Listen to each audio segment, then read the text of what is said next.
Hello ನನ್ನ ಮುದ್ದು ಕುಟುಂಬದವರೇ, ಎಲ್ಲರಿಗೂ ನಮಸ್ಕಾರ. ಇವತ್ತು ನಾನು ನಿಮಗೆ ಖಾರ ಪೊಂಗಲ್ ಹೇಗೆ ಮಾಡೋದು ಅಂತ ತೋರಿಸ್ಕೊಡ್ತಾ ಇದ್ದೀನಿ. ಅದಕ್ಕೆ ಬೇಕಾಗಿರೋಂಥ ಸಾಮಗ್ರಿ ಏನು ಬೇಕು ಅಂತ ನೋಡ್ಕೊಂಬರೋಣ. ತುರಿದಿಟ್ಕೊಂಡಿರೋಂಥ ಕೊಬ್ಬರಿ, ಹಾಗೆ ಕೊತ್ತಂಬರಿ ಸೊಪ್ಪು, ಬೆಳ್ಳುಳ್ಳಿ, ಒಣಗಿದ ಮೆಣಸಿನ್ಕಾಯಿ. ನಾನು ಒಣಗಿದ ಮೆಣಸಿನ್ಕಾಯಿ ಹಾಕೋತೀನಿ, ಹಸಿಮೆಣಸಿನ್ಕಾಯಿ ಕೂಡ ಯೂಸ್ ಮಾಡ್ಬೋದು. ಈರುಳ್ಳಿ, ಉಂಡೆ ಮೆಣಸು ಮತ್ತು ಜೀರಿಗೆ. ರೇಷನ್ ಅಕ್ಕಿ ತೊಗೊಂಡಿದ್ದೀನಿ ನಾನು, ಅಂಗಡಿ ಅಕ್ಕಿ ಕೂಡ ಯೂಸ್ ಮಾಡ್ಬೋದು. ರೇಷನ್ ಅಕ್ಕಿ ಆದರೆ ತುಂಬ ಚೆನ್ನಾಗಿ ಬರುತ್ತೆ. ಹಾಗೆ ಹೆಸರು ಬೇಳೆನ ತೆಗೆದುಕೊಂಡಿದ್ದೀನಿ. ಈಗ ನೆಕ್ಸ್ಟು ಏನು ಮಾಡೋದಂದರೆ, ಒಂದು ಕುಕ್ಕರ್ಗೆ ಅಕ್ಕಿ ಮತ್ತು ಹೆಸರುಬೇಳೆ ಎರಡನ್ನು ಹಾಕ್ಕೊಂಡು ಚೆನ್ನಾಗಿ ವಾಶ್ ಮಾಡ್ಕೋಬೇಕಾಗುತ್ತೆ. ನೋಡಿ, ನಾನು ಎರಡನ್ನೂ ಜೊತೆಯಲ್ಲೇ ಯೂಸ್ ಮಾಡ್ತೀನಿ. ಎರಡನ್ನೂ ಜೊತೆಯಲ್ಲೇ ಹಾಕ್ಕೊಂಡು ಚೆನ್ನಾಗಿ ವಾಶ್ ಮಾಡ್ಕೊಳ್ಳಿ. ನೋಡಿ, ಈ ರೀತಿ ಚೆನ್ನಾಗಿ ವಾಶ್ ಮಾಡ್ಕೊಂಬಿಡಿ. ವಾಶ್ ಮಾಡಿಕೊಂಡು ನಿಮ್ಗೆ ಎಷ್ಟು ನೀರು ಬೇಕಾಗುತ್ತೋ ಅಷ್ಟು ನೀರನ್ನ ಹಾಕ್ಕೊಂಡು ವಿಸಿಲ್ ಹೊಡೆಸ್ಕೊಳ್ಳಿ. ಎರಡು ವಿಸಿಲ್ ಹೊಡೆಸ್ಕೊಂಡ್ರೆ ಸಾಕಾಗುತ್ತೆ, ಚೆನ್ನಾಗಿ ಬೆಂದಿರುತ್ತೆ. ನೆಕ್ಸ್ಟು ಒಂದು ತವ ಮೇಲೆ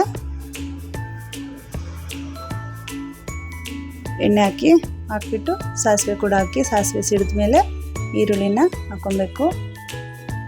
ಈರುಳ್ಳಿ ಮತ್ತು ಬೆಳ್ಳುಳ್ಳಿ, ಕರ್ಬೇವಿನ ಸೊಪ್ಪು, ಒಣಗಿದ ಮೆಣಸಿನ್ಕಾಯಿ ಎಲ್ಲನೂ ಹಾಕ್ಕೊಂಡು ಚೆನ್ನಾಗಿ ಫ್ರೈ ಮಾಡ್ಕೊಬೇಕು. ನೋಡಿ, ಈ ರೀತಿ ಚೆನ್ನಾಗಿ ಫ್ರೈ ಆಗಬೇಕು.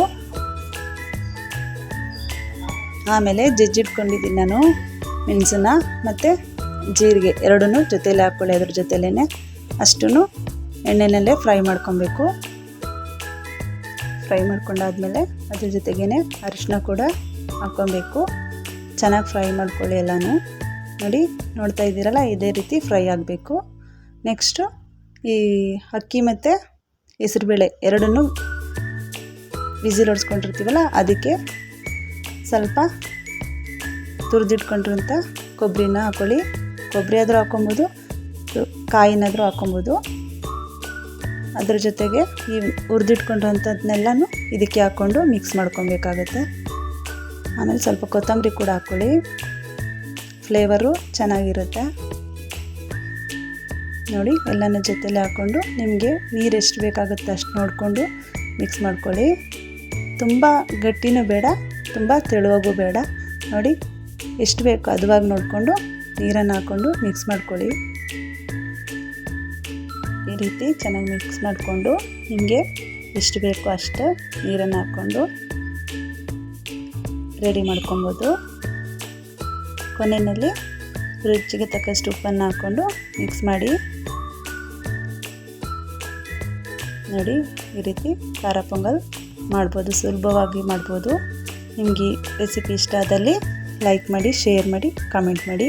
ಹಾಗೆ ಈ ಪೊಂಗಲ್ ಜೊತೆ ಕಾಯಿ ಚಟ್ನಿ ಮಾಡಿಕೊಂಡ್ರೆ ತುಂಬ ಚೆನ್ನಾಗಿರುತ್ತೆ.